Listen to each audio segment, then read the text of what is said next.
राधे राधे मित्रों, जय गौ माता।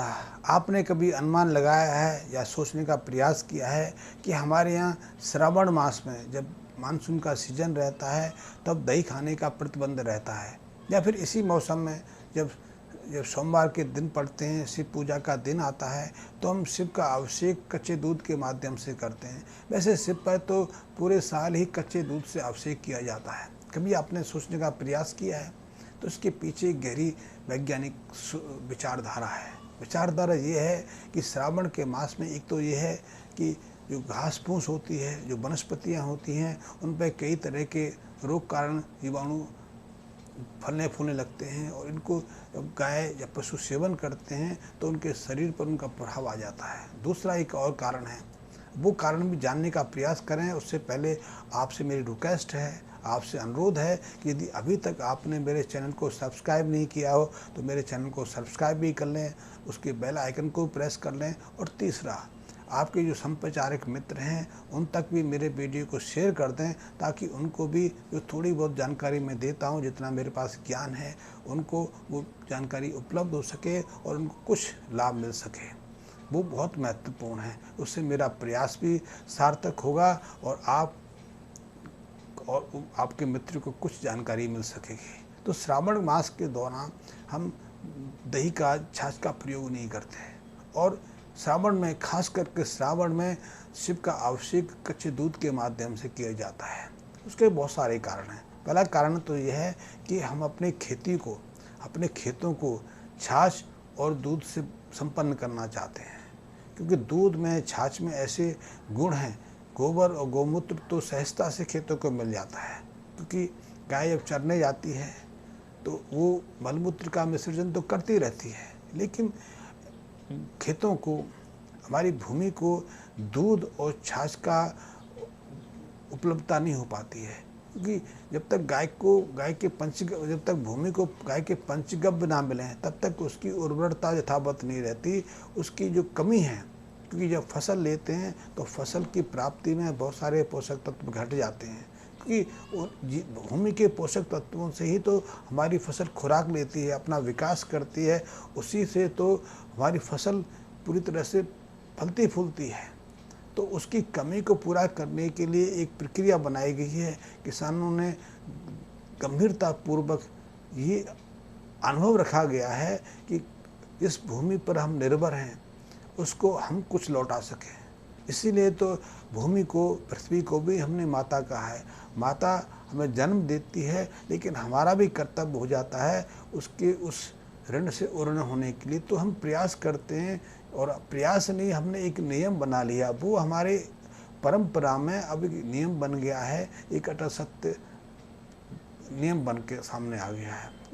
तो ऐसे में श्रावण मास के दौरान हम स्वयं दूध का प्रयोग नहीं करते, क्योंकि वो गाय का दूध, पशु का दूध ज़्यादा सुरक्षित नहीं है। उसमें कई तरह के जीवाणु हो सकते हैं, या फिर उसमें कई ऐसे रसायन हो सकते हैं जो हमारे ऊपर दुष्प्रभाव डाल दें, हमारे शरीर पर रोग पैदा कर दें। तो ऐसे में हमने एक नियम बनाया है कि उस दूध का प्रयोग शिव के अभिषेक के रूप में किया जाए। वैसे तो हम हर देवी देवता का अभिषेक दूध के माध्यम से ही करते हैं, और दूध भी भरपूर मात्रा में चढ़ाते हैं। आप गोवर्धन गए होंगे तो गोवर्धन में गिरिराज जी की परिक्रमा लगती है। गिरिराज जी के 2 मुखारबंद प्रमुख माने गए हैं। एक गोवर्धन में दान घाटी का, यहाँ आप सड़क से क्रॉस करते हैं तो बहुत बड़ा मंदिर है, वो दान घाटी का मुखारबंद है। दूसरा जो जतिपुरा है, जो जतिपुरा का मुखारबंद है। तो इन दोनों जगह पर सैकड़ों मन के हिसाब से दूध से अभिषेक किया जाता है।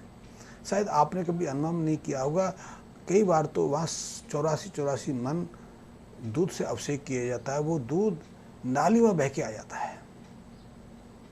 वैसे तो गिरिराज जी की अन्य जगहों पर भी ऐसे अभिषेक होते हैं, क्योंकि ब्रज में एक समय गायों की अधिकतम संख्या पालते थे, इसीलिए नंद, उपनंद, वासुदेव, इन सब की उपाधियाँ इसी के ऊपर निर्भरित की गई हैं कि वहाँ लाखों की संख्या में गाय रखी जाती थी। तो गायों की कमी नहीं, और इतना दूध का प्रयोग कैसे करें, और यदि ऐसे दूध का प्रयोग कर लिया जाए इस मौसम में तो बीमारी फैल जाए, तो उससे बचने का एक विधान बनाया गया।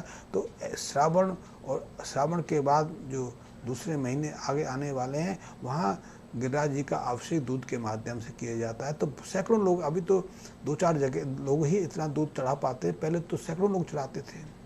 गिरिराज जी की परिक्रमा दूध से की जाती थी। हम स्वयं 2 बार हमने गिरिराज जी की परिक्रमा दूध के माध्यम से की है, क्योंकि मेरा जन्म ही ब्रज से हुआ है, तो मैं तो थोड़ा बहुत जानता भी हूँ। लेकिन हर मंदिर में दूध के अभिषेक हम करते हैं। क्यों करते हैं? कि वो दूध किसी जगह जगह पर ना जाए, वो दूध पवित्रता के साथ में हमारे खेतों तक प्रभावित हो सके। या फिर ये फूल आदि अर्पित करते हैं, जो बेल पत्र आदि अर्पित करते हैं, भांग धतूरा आदि अर्पित करते हैं, उससे ऐसा तरल बन जाए जो कई तरह के रोगों को हमारे खेतों से सुरक्षित रख सके। तो एक प्रयोग तो ये है। वैसे तो दूध का प्रयोग, हम दही का प्रयोग हम इससे भी समझ सकते हैं कि दीपावली के बाद जो गोवर्धन पूजा होती है, उसमें भी गोबर का, दूध का बहुत उपयोग किया जाता है। उसका भी एकमात्र यही है कि अपने खेतों को हम पुनः पोषक तत्वों से भरपूर कर सकें, क्योंकि ये बहुत आवश्यक है। और दही का प्रयोग हम श्रावण के मास में नहीं करते। श्रावण के मास में दही का प्रयोग क्यों नहीं किया जाता, उसके भी कारण हैं। एक तो दही के अंदर, छाछ के अंदर जो बैक्टीरियाज हैं वो अति सक्रिय हो जाते हैं।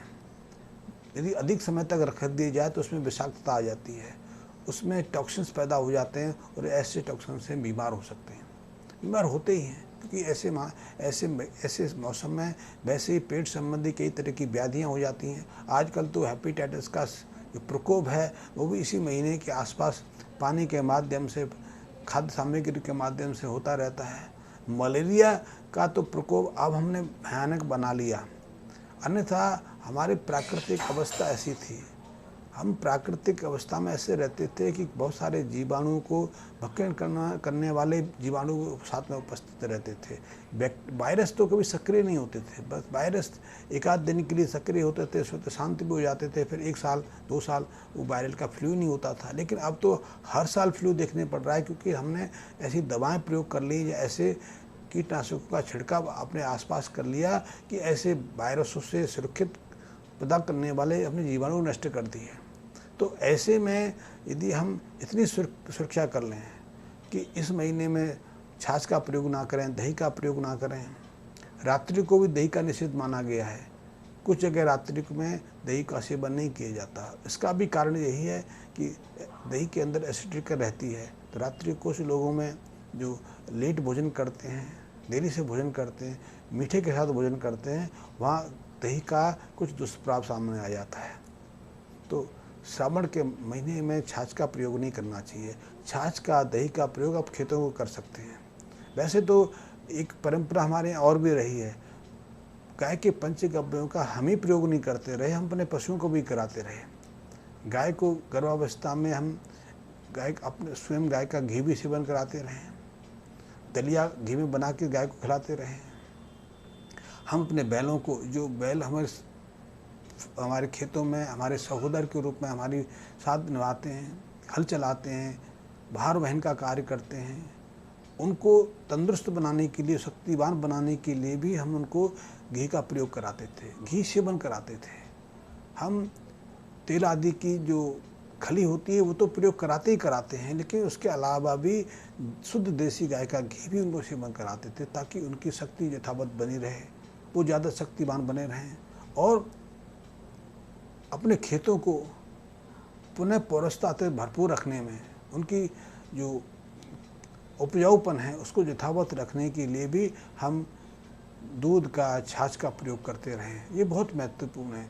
गाय के गोबर और मूत्र के साथ में यदि खेतों को दूध और छाछ का सहयोग भी मिल जाए तो फिर हमारे खेतों की जो उर्वरता है, जो उपजाऊपन है, अपने शीर्ष पर आ जाता है। हमारे फसलों को ना तो रोग परेशान करते हैं, ना फिर हमें कम फसल को लेकर चिंतित होना पड़ता है। हम